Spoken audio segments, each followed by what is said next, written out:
Hai Sahabat Eljon, gimana nih kabar Sahabat Eljon semuanya? Semoga dalam keadaan sehat dan pastinya berbahagia. Kali ini Sahabat Eljon masih menyaksikan L-Talk bersama saya Yunika Suwandi, Empowering Life Through Communication, bersama dua narasumber hebat kita, ada Doni De Keizer, speakerpreneur, dan juga Bapak Roni Francis sebagai Business Maximizer. Kenapa setiap kali menyebutkan saya pasti ngambil nafas dulu ya? Karena panjang ya ternyata title-nya ya. Iya. Oke, nah ini kita masih mengenai Kompas Kehidupan. Kira-kira gimana sih caranya, tips-tips biar kita nggak bingung sih baca Kompas Kehidupan ini? Gimana Mbak? Aduh nih dulu. Iya. Ya. Kalau biar nggak bingung harus samakan frekuensi dulu, ya kan? Kemudian yang kedua baca manualnya. Yang ketiga bahasa apa yang digunakan. Contoh misalnya. Kompas manusia dalam kehidupan apa sih? Kalau dari perspektif agama tadi, misalnya saya kulik sedikit gitu kan, saya kutip. Ya kan setiap orang, setiap umat kan pasti punya panduannya ya, yang namanya kitab suci, ya kan? Contoh misalnya kitab suci itu bahasanya apa? Ya kalau kita nggak ngerti bahasanya, kita nggak bisa membaca kitab suci dong, ya kan? Contoh kitab suci umat Islam itu kan bahasa Quran ya, bahasa Arab kan? Nah, jadi yang pertama kita pahami dulu adalah bahasanya. Setelah itu baru kita bisa membaca kompasnya. Setelah kita bisa membaca, baru kita mengartikannya. Kalau kita nggak ngerti, kita tanya orang yang lebih paham artinya. Nah, jadi bagi saya sebenarnya ada proses dalam kehidupan kita yang harus kita lalui. Jadi tidak serta-merta kita langsung sampai pada tujuan. Bahkan proses itulah yang membentuk manusia. Bisa kuat untuk sampai ke tujuannya, atau kemudian berhenti di tengah jalan, atau kemudian mengambil jalan pintas. Ya kan? Nah, dalam proses itu, ya sahabat Eljon, saya lebih cenderung menyarankan kepada Anda untuk dengarkanlah dua suara. Ya, ini terkait dengan Kompas Kehidupan. Ya, dua suara ini tidak akan pernah berdusta, tidak akan pernah berbohong, dan dia akan bersuara keras ketika Anda berada di jalur yang salah. Satu, suara Tuhan. Suara Tuhan bisa kita dengar lewat kitab suci. Ya, suara Tuhan sudah didokumentasikan secara tertulis. Itu yang pertama. Tidak pernah salah. Yang kedua, suara hati. Kecuali kalau lapar ya, beda ya. Makanya dengarkanlah itu. Coba kalau Yunika atau pemirsa kemudian menjalani sebuah kesalahan fatal atau perlakuan yang tidak semestinya, misalnya mengambil haknya orang lain, ya kan, melakukan korupsi. Ya pasti ada suara hatinya itu yang sebenarnya menolak gitu kan, itu nggak baik ya kan. Nah kalau dia rajin mendengarkan suara hatinya, itu suara hati itu kan akan lebih terasah kan. Kebalikannya, kalau dia selalu menolak suara hatinya, lama-lama suara itu sayup, ya kan. Dan ketika dia melakukan kesalahan, melakukan korupsi kembali, itu suara sudah tidak terdengar. Kenapa? Yang lebih terdengar adalah apa yang dia lakukan itu, sudah biasa. Nah, makanya nggak bisa digedein lagi volumenya tuh. Sudah kalah dengan nominal korupsinya, iya kan? Nah, Iya. makanya ketika ada orang mengatakan, aku tidak biasa melakukan itu, ya kan? Ada lagunya tuh, coba kayak gimana? Aku tak biasa. Jawabannya sederhana. Kalau dia tidak biasa melakukan itu, mendengarkan dua suara tadi, bikin kebiasaan baru, ya kan? Mulailah membuat kebiasaan baru agar kita tidak salah membaca GPS atau kompas tadi. Luar biasa, super sekali. Super sekali. Nah, tapi kalau ada pertanyaan tambahan nih, mungkin kalau misalkan kita udah tadi kan Kamu suaranya nanya-nanya. Oh iya. Udah, Emang mesti nanya. Iya. Ngambek. Nah, kalau misalkan kita tadi suara udah sayup nih, gimana cara kita membesarkan volume itu kembali? Ya kembalilah kepada kompas kehidupan. Kompas itu akan selalu ada, cuma kita yang selalu menjauh. Ya kan? Contoh sederhana, kitab suci. Itu adalah buku yang paling bagus di rumah kan? Ditempatkan pada lemari tertinggi. Kenapa? Nggak pernah dibaca. Oh, ke sana arahnya ya. Iya, kan sudah dikasih kompas. Sahabat Eljon. Nah, ini ada aspek religiusnya sedikit ya. Iya. Ya, artinya kalau setiap manusia yang lahir ke muka bumi itu kan pasti sudah punya perannya masing-masing. Sudah punya tugasnya masing-masing. Nah, untuk menjalankan tugasnya sebagai manusia, ya, atau bahasa kerennya Khalifah fil art gitu kan. Tuhan sudah kasih tuh perangkatnya, toolsnya. Kayak kita beli mobil misalnya, ada manual booknya kan, ada tata cara menggunakan mobil itu kan. Siapa yang menciptakan manual book itu? Pabrik. Pabrik itu yang tahu cara menggunakan mobil itu dengan baik dan benar, agar mobil itu awet, terawat, dan tidak rusak begitu kan. Lah manusia, yang paling tahu manusia siapa? Pabriknya siapa? Tuhan. Nah, dikasih nih produk baru dirilis di pasaran, ya, mobil Mercedes-Benz seri S600 yang harganya seperti 2 rumah di Pantai Indah Kapuk itu, ya kan? Kalau kita tidak membaca manualnya, bisa-bisa yang tadinya kita mau pencet wiper, ternyata jendelanya kebuka, ya kan? Mobil Jepang sama Eropa saja beda kan? Untuk lampu sainnya sama wipernya kan? Yang satu di kiri, satu di kanan gitu kan? Nah, manusia sama. Ketika dia rilis ke dunia ini, ya kan? Brojol gitu kan? Disertai juga dengan panduannya, manual booknya, yaitu itu tadi, kitab suci. Nah, kita tinggal membaca. Kenapa? Pabriknya lah, Tuhanlah yang tahu batas kecepatan mobil itu berapa kilometer per jam. Batas manusia itu sampai di mana. Kembalilah ke situ, mulailah dengarkan suara yang mulai sayup-sayup tadi itu. Kalau perlu, hijrah, berpindah. Kenapa? Kalau kita hidup dalam sebuah komunitas yang tidak menggunakan kompas yang baik tadi, lama-lama kita akan menjadi seperti mereka. Ya kan? Kalau kita tidak mampu melawan itu, berpindah aja. Pindah tempat, cari kehidupan yang lebih baik. Nah, dengarkanlah suara-suara yang mulai sayup itu lagi, sampai suara itu kemudian mulai keras. Tapi, Yunike, suara itu tidak harus keras.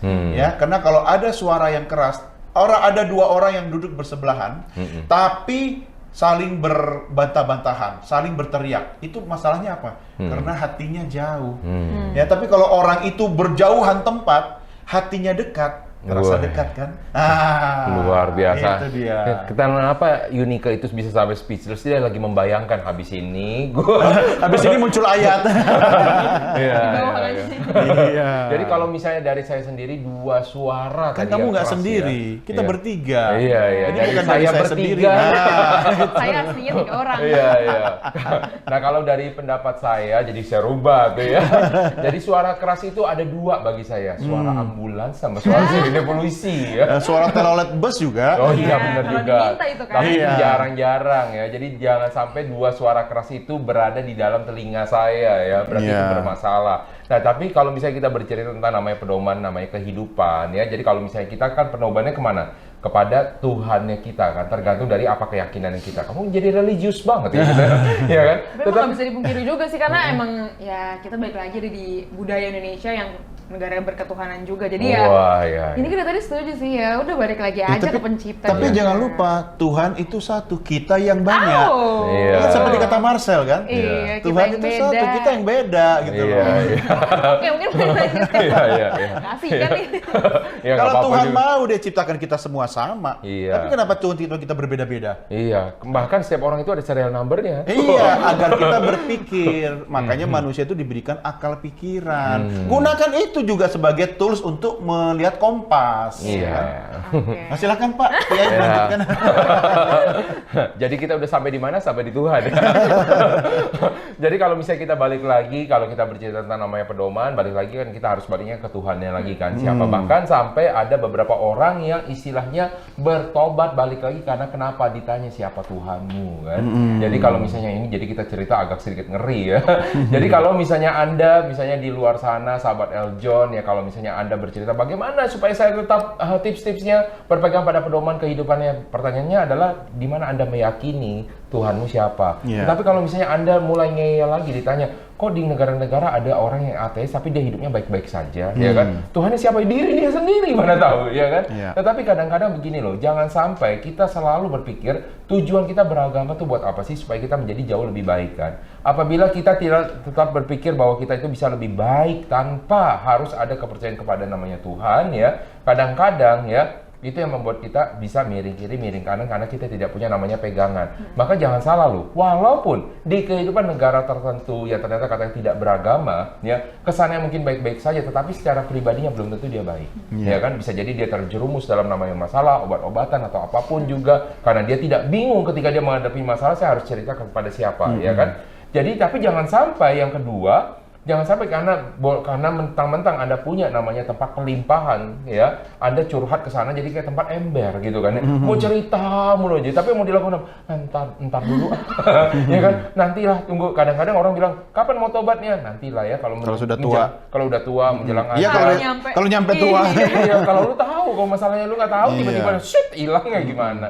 Nah, jadi kadang-kadang ya makanya tips dari saya untuk tetap namanya berpegang dan berpedoman terhadap siapapun yang atau apapun yang Anda percayai ya. Jadi di sini kita bukan menghakimi, adalah pertanyaannya apakah itu bisa membuat Anda lebih baik. Cek dulu itu ya. Jadi kalau itu bisa membuat Anda jauh lebih baik, menjadi manusia yang jauh lebih baik, ya silahkan apapun itu. Kita tidak bisa berkomentar. Gimana kita bisa berkomentar kepada orang lain? Kita aja belum tentu menjadi orang yang sangat baik. Karena kenapa? Di dalam kehidupan dunia ini kita sering mudah banget ya diombang-ambingkan, betul nggak? Kadang kita wah udah berusaha baik tapi ada yang sesuatu yang lebih bagus. Kadang kita melipir gitu kan. Tapi karena kita punya namanya pegangan, maka kita akan balik lagi ya kan. Makanya cek dulu apakah itu bisa membuat Anda jauh lebih baik atau tidak. Yang kedua, bila Anda cek itu bisa membuat lebih baik, adalah kedua, lakukan secara terus-menerus untuk melakukan pengecekan itu. Coba Anda lihat di jalan raya ketika misalkan Anda ya setiap hari pakai mobil, kalau misalnya Anda lalai di dalam Anda ngecek, tiba-tiba mobil Anda kempes atau misalnya kayak gimana, jadi jalan kan nggak enak, betul nggak? Jalan bisa jadi terjadi namanya kecelakaan, maka selalu cek lagi. Yang ketiga, kalau misalnya Anda udah selalu ngecek, maka yang ketiga, jalanilah dengan benar, ya. Kalau Anda sering ngecek tapi jalanin Anda ugal-ugalan, ya tetap aja ngaco, ya kan. Anda mungkin, bannya udah bagus, tapi Anda, gue pengen coba nih lewat jalannya yang berpaku. Ya, hancurlah itu ban, betul nggak? Jadi Anda jalanilah dengan benar, maka minimal Anda sudah berpegang dan berpedoman dengan baik, hidup Anda akan jauh juga lebih baik dan lebih nyaman untuk Anda lalui.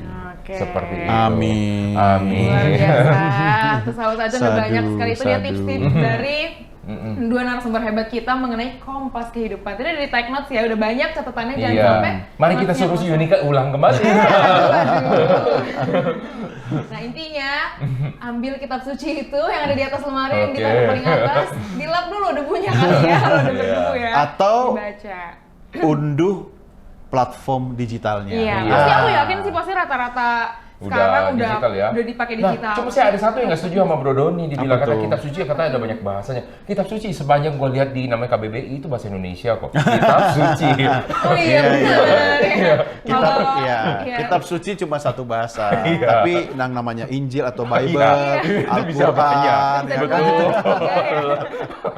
Oke, sahabat Eljon, itu dia tadi tips-tips mengenai pedoman kehidupan, kompas kehidupan. Kalau sahabat Eljon masih mau mengetahui tips-tips tentang yang lainnya, makanya tetap saksikan L-Talk Empowering Life Through Communication bersama saya Yunika Suwandi dan dua narasumber hebat kita di sini di episode-episode selanjutnya. See you sahabat Eljon.